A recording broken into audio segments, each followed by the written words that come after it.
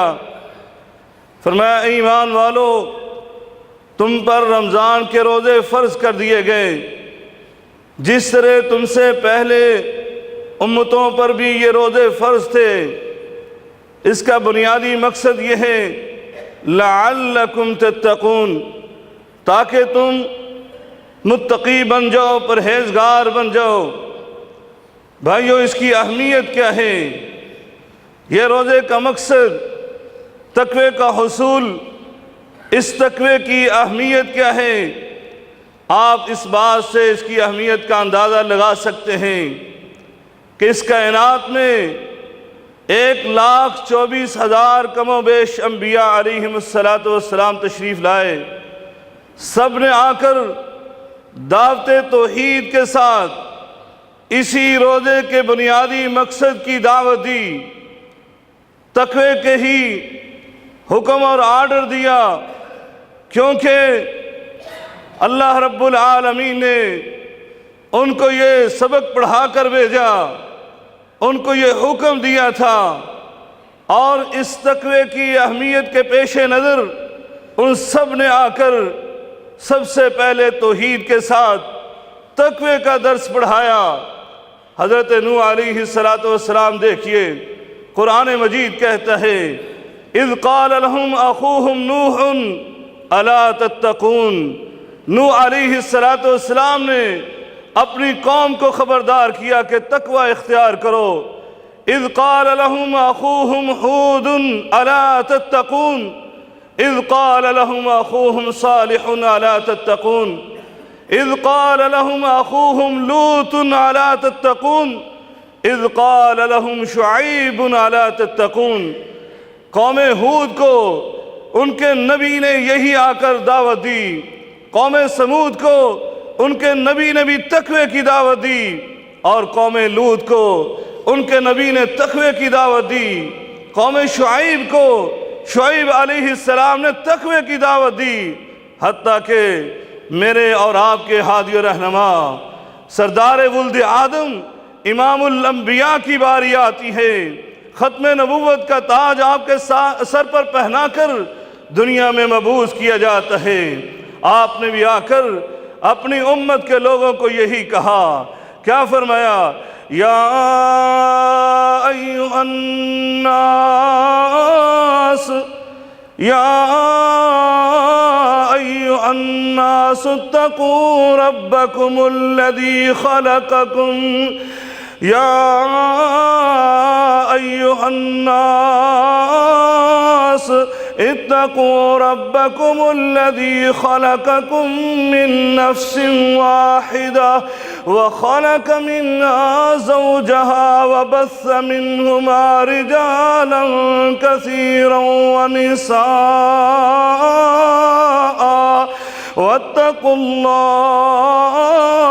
واتقوا الله الذي تساءلون به والأرحام إن الله كان عليكم رقيبا۔ اللہ کا قرآن فرماتا ہے جب آپ کے نبی آئے، آ کر انہوں نے پوری انسانیت کو مخاطب کیا، اور پھر اس آیت میں جہاں پر ان کی تخلیق کے مراحل کو بیان کیا، وہیں پر 2 دفعہ میرے آقا علیہ السلام نے اللہ کے حکم سے تقوی کا درس اور سبق دیا۔ بھائیو، اختصار کرنا چاہتا ہوں، میں نے تو جب قرآن مجید کو کھولا، صرف روزے کے مقصد کو نہیں بلکہ تمام عبادات کے مقصد کو دیکھا تو مجھے کیا نظر آتا ہے؟ نماز کا مقصد حصول تقوی ہے، زکوٰۃ کا مقصد حصول تقوی ہے، صدقات و خیرات کا مقصد حصول تقوی ہے، ذکر و اذکار کا مقصد حصول تقوی ہے، بلکہ